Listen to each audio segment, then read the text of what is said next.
அத்தியாயம் 38. லூதர் பர்பேங்க், ரோஜாக்களின் மத்தியில் ஒரு மகான்.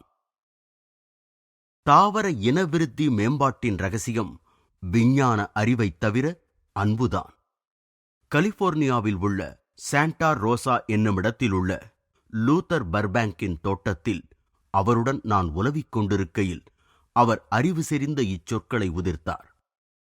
நாங்கள் உண்பதற்குரிய கள்ளிச்செடிகளின் பாத்தி ஒன்றின் அருகில் நின்றோம். நான் முட்களற்ற கள்ளிச்செடிகளை வளர்ப்பதில் பரிசோதனைகள் செய்து கொண்டிருக்கையில் அவர் தொடர்ந்தார். அன்பின் அதிர்வலையை பரப்புவதற்காக நான் அடிக்கடி செடிகளுடன் பேசுவது வழக்கம். நீங்கள் பயப்படுவதற்கு ஒன்றுமே இல்லை. உங்கள் தற்காப்பு முட்கள் உங்களுக்கு தேவையில்லை. நான் உங்களை பாதுகாப்பேன் என்று அவைகளிடம் கூறுவேன்.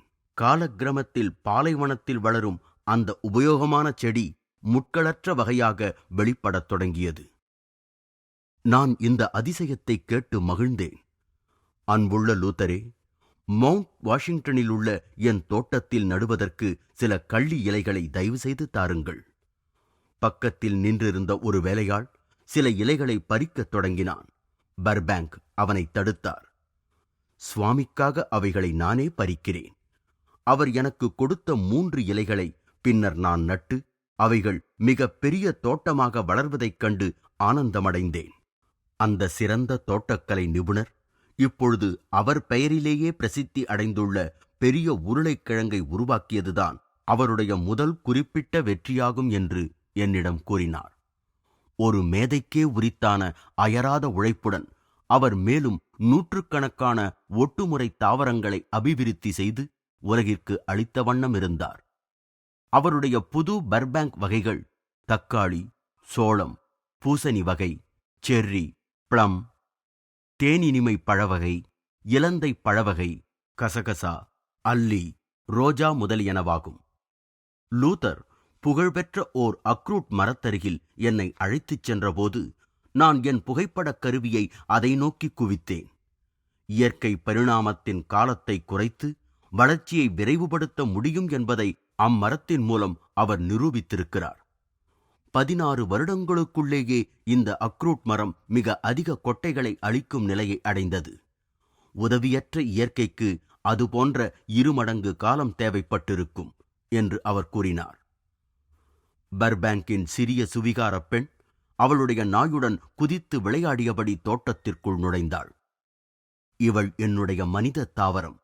லூதர் அன்புடன் அவளை நோக்கி கையை ஆட்டியவாறு கூறினார். நான் மனித குலத்தை இப்பொழுது ஒரு பெரிய தாவரமாக, அதனுடைய முழு நிறைவிற்கு அன்பும் சிறந்த திறந்த வெளியின் இயல்பான ஆசிகளும் புத்திசாலித்தனமான சேர்க்கையும் தேர்ந்தெடுத்தலும் மட்டுமே தேவைப்படுவதாக காண்கிறேன். நான் என் சொந்த வாழ்நாள் காலத்திற்குள்ளேயே தாவர பரிணாமத்தில் அதிசயிக்கத்தக்க வளர்ச்சியைக் கண்டிருப்பதால் மனித இனத்திற்கு எளிய விவேகமான வாழ்க்கையின் நியமங்கள் போதிக்கப்பட்டவுடன் ஏற்படும் ஆரோக்கியமான ஆனந்தமய உலகத்தை நம்பிக்கையுடன் எதிர்பார்க்கிறேன். நாம் இயற்கையிடமும் இயற்கையின் கடவுளிடமும் திரும்பிச் செல்ல வேண்டும். லூதர், என் ராஞ்சி பள்ளிக்கூடத்தில் நீங்கள் அதனுடைய திறந்தவெளி வகுப்புகளையும் ஆனந்தமும் எளிமையும் கொண்ட சூழ்நிலையையும் கண்டால் மகிழ்ந்து போவீர்கள். என் சொற்கள் பர்பேங்கின் இதயத்திற்கு மிகவும் பிடித்தமானதொரு இழையை குழந்தைகளின் கல்வி முறை தொட்டுவிட்டன. அவர் என்னை நோக்கி அவருடைய ஆழ்ந்த சாந்தமான கண்களில் ஆர்வம் ததும்ப கேள்வி கணைகளை தொடுத்தார். கடைசியில் அவர், சுவாமிஜி, வரப்போகும் யுகத்திற்கு ஒரே நம்பிக்கை உங்களுடையதைப் போன்ற பள்ளிக்கூடங்கள்தான்.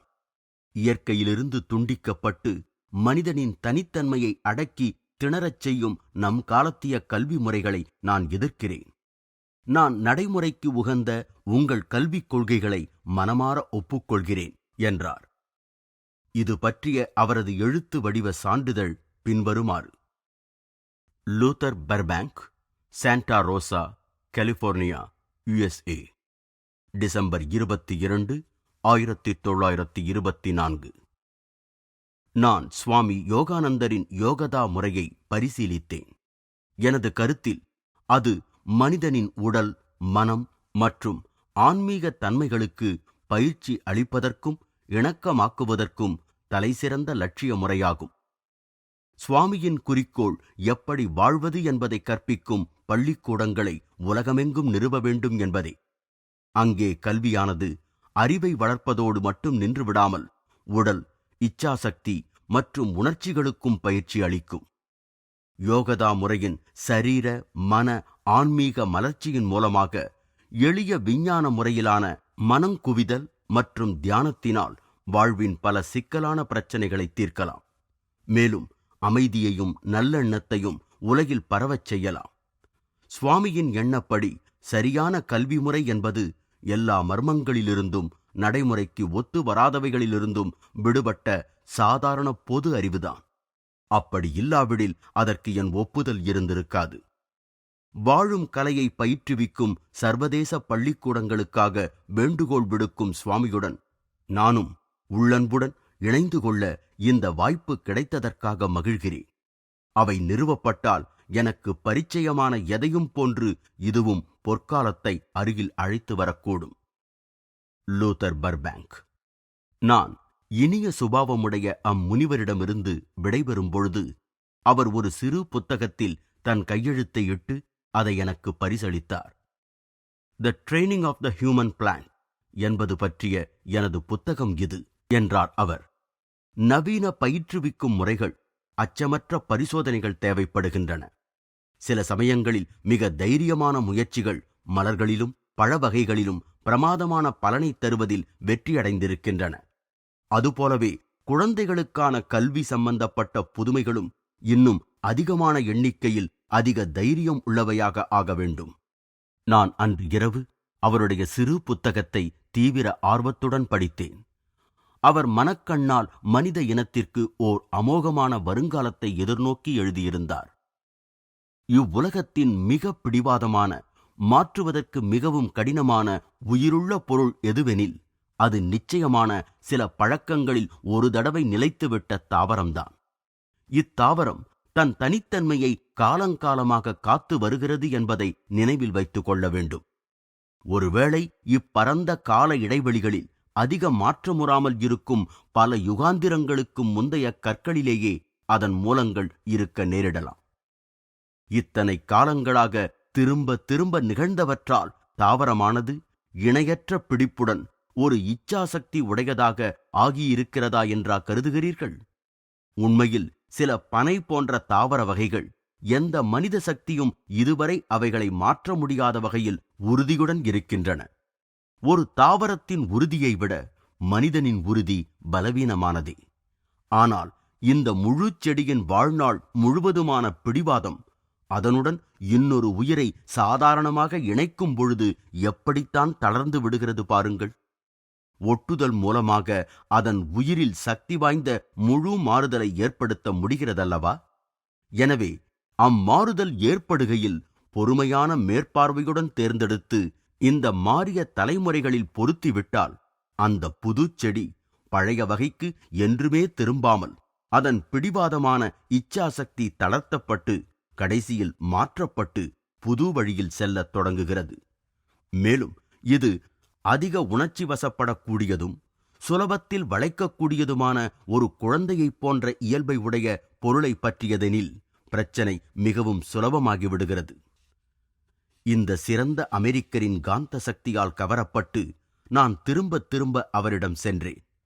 ஒரு நாள் காலை தபால்காரர் பர்பேங்கின் படிப்பறையில் கிட்டத்தட்ட 1000 கடிதங்களை வைத்த அதே சமயத்தில் நான் அங்கு சென்றிருந்தேன். உலகின் பல பாகங்களிலிருந்தும் தோட்டக்கலை நிபுணர்கள் அவருக்கு எழுதியிருந்தார்கள். சுவாமிஜி, உங்களது வருகைதான் தோட்டத்திற்குள் நுழைவதற்கு எனக்கு தேவையான சாக்காகும் என்றார் லூதர் மகிழ்ச்சியுடன்.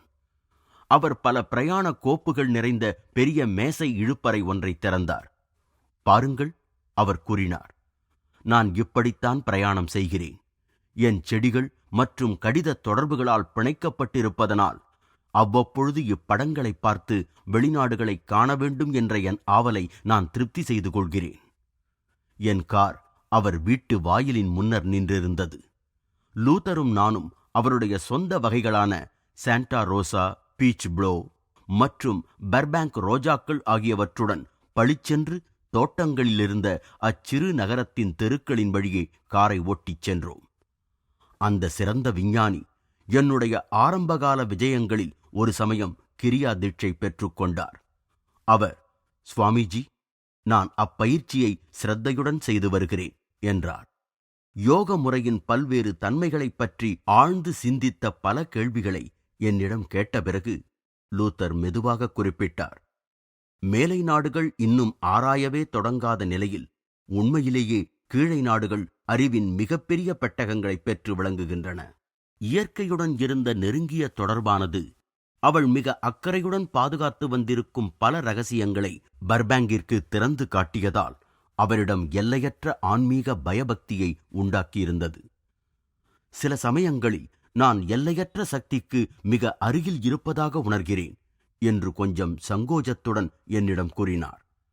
அவருடைய உணர்ச்சி பூர்வமான அழகாக செதுக்கப்பட்ட முகம் அவரது நினைவுகளினால் ஒளி பெற்றது. அந்த சமயங்களில் என்னைச் சுற்றியுள்ள மனிதர்களின் வியாதியையும் பல நோயுற்ற தாவரங்களையும் என்னால் குணப்படுத்த முடிகிறது. ஒரு விசுவாசமான கிறிஸ்துவரான தன் தாயாரைப் பற்றி அவர் என்னிடம் கூறினார். அவளது மரணத்திற்குப் பிறகு நான் அவள் தோற்றங்களைக் காணும் பேறு பெற்றிருக்கிறேன். அவள் என்னிடம் பேசியிருக்கிறாள் என்றார் லூத்தர். நாங்கள் விருப்பமற்று அவர் வீட்டையும் அங்கு காத்திருக்கும் 1000 கடிதங்களையும் நோக்கி திரும்பிச் சென்றோம். லூத்தர், நான் குறிப்பிட்டேன், நான் அடுத்த மாதம் கிழக்கும் மேற்கும் தந்தருடைய உண்மைகளை எடுத்துரைக்க ஒரு சஞ்சிகையை தொடங்கப் போகிறேன். தயவு செய்து அதற்கு ஒரு நல்ல பெயரை தீர்மானிக்க எனக்கு உதவுங்கள் என்றேன். நாங்கள் சற்று நேரம் பல தலைப்புகளைப் பற்றி பேசினோம். கடைசியில் ஈஸ்ட் வெஸ்ட் என்ற பெயரை ஒப்புக்கொண்டோம். பிறகு நாங்கள் அவருடைய படிப்பறையில் மீண்டும் நுழைந்த பொழுது பர்பாங்க் என்னிடம் அவர் எழுதிய விஞ்ஞானமும் நாகரிகமும் என்ற கட்டுரையை கொடுத்தார். இது ஈஸ்ட் வெஸ்ட் சஞ்சிகையில் முதல் பதிப்பில் வெளிவரும் என்றேன் நான் நன்றியுடன். எங்கள் நட்பு ஆழ்ந்து வளர்ந்த பொழுது நான் பர்பாங்கை என்னுடைய அமெரிக்க மகான் என்று அழைக்கலானேன். யாரிடத்தில் வஞ்சனை ஏதுமே இல்லையோ அம்மனிதனை பாருங்கள் என்று நான் விவரித்தேன். அவர் இதயம் ஆழங்காண முடியாதபடி அடக்கம், பொறுமை, தியாகம் ஆகியவற்றுடன் வெகுகாலமாக அறிமுகமாகியிருந்தது. ரோஜாக்களின் மத்தியில் அவரது சிறு இல்லம் நெறி வழுவாத எளிமை கொண்டதாயிருந்தது. அவர் ஆடம்பரத்தின் தகுதியின்மையையும் குறைந்த உடைமைகளில் உள்ள மகிழ்ச்சியையும் நன்கு உணர்ந்தவர். அவர் தான் விஞ்ஞானத்தில் பெற்ற புகழை அடக்கத்துடன் ஏற்றுக்கொண்டதைக் காணும் பொழுது பழுக்கும் கனிகளின் பாரத்தினால் கீழே வளையும் மரங்கள் எனக்கு திரும்ப திரும்ப ஞாபகத்திற்கு வரும். கனியற்ற மலட்டு மரம்தான் வீண் பெருமையில் தன் தலையை உயர நிமிர்த்தும். 1926 என் அன்பான நண்பர் காலமான பொழுது நான் நியூயார்க்கில் இருந்தேன். நான் கண்ணீருடன், ஓ, அவரை இன்னும் ஒரு தடவை காண வேண்டி நான் இங்கிருந்து சாண்டா ரோசாவிற்கு மகிழ்ச்சியுடன் வழிநடுக கால்நடையாகவே செல்வேனே என்று எண்ணினேன். காரியதரிசிகளிடமிருந்தும் காண வருபவர்களிடமிருந்தும் நான் விலகி கதவை தாழிட்டுக் கொண்டு அடுத்த 24 மணி நேரத்தை நான் தனிமையில் கழித்தேன். அடுத்த நாள் நான் லூதரின் பெரிய படத்தின் முன்னால் வேத முறையிலான ஞாபகார்த்த சடங்குகளை செய்தேன். இந்து சடங்கு முறைகளுக்கேற்ற ஆடைகள் அணிந்த எனது அமெரிக்க மாணவர்கள் குழு ஒன்று சரீர பஞ்சபூதங்கள் மற்றும் அவை முடிவற்ற மூலத்திற்கு திரும்புதலின் அடையாளங்களான மலர்கள், நீர், அக்னி முதலியவற்றாலான அர்ப்பணத்தை செலுத்தும் போது புராதன மந்திரங்களை ஓதியது. பர்பாங்கின் உடல் சாண்டா ரோசாவில் அவர் பல வருடங்களுக்கு முன் நட்ட ஒரு லெபனான் தேவதாரு மரத்தடியின் கீழ் புதைக்கப்பட்டிருந்தாலும் எனக்கென்னவோ அவரது ஆன்மா வழியோரத்தில் மலரும் ஒவ்வொரு விரிந்த மலரிலும் கோவில் கொண்டு இருப்பதாகத்தான் தோன்றுகிறது. இயற்கை அன்னையின் விசாலமான ஆன்மாவில் தன்னை கொஞ்ச காலத்திற்கு உள்ளடக்கி அவளது இளங்காலைகளில் நடைபயின்று அவளுடைய காற்றில் ரகசியம் பேசுவது லூதர் இல்லையா என்ன? இப்பொழுது அவருடைய பெயர் சாதாரணமான பேச்சில் ஒரு மரபு முறையாகவே ஆகிவிட்டது. பர்பாங்க் என்னும் சொல்லிற்கு செயபடு பொருள் குன்றாவினைச் சொல் என்று பட்டியலிட்டு வெப்ஸ்டர்ஸ் நியூ இன்டர்நேஷனல் டிக்ஷனரி பின்வருமாறு அதை விளக்குகிறது. ஒரு செடியை இனக்கலப்பு செய் அல்லது ஒட்டு, எனவே உருவகமாக இச்சொல் நல்ல தன்மைகளை தேர்ந்தெடுத்து தீயவற்றை விலக்கி அல்லது நல்ல தன்மைகளை சேர்த்து விருத்தி செய்வது, எதையும் ஒரு செயல்முறையாகவோ அல்லது ஸ்தாபனமாகவோ என்பதை குறிக்கும்.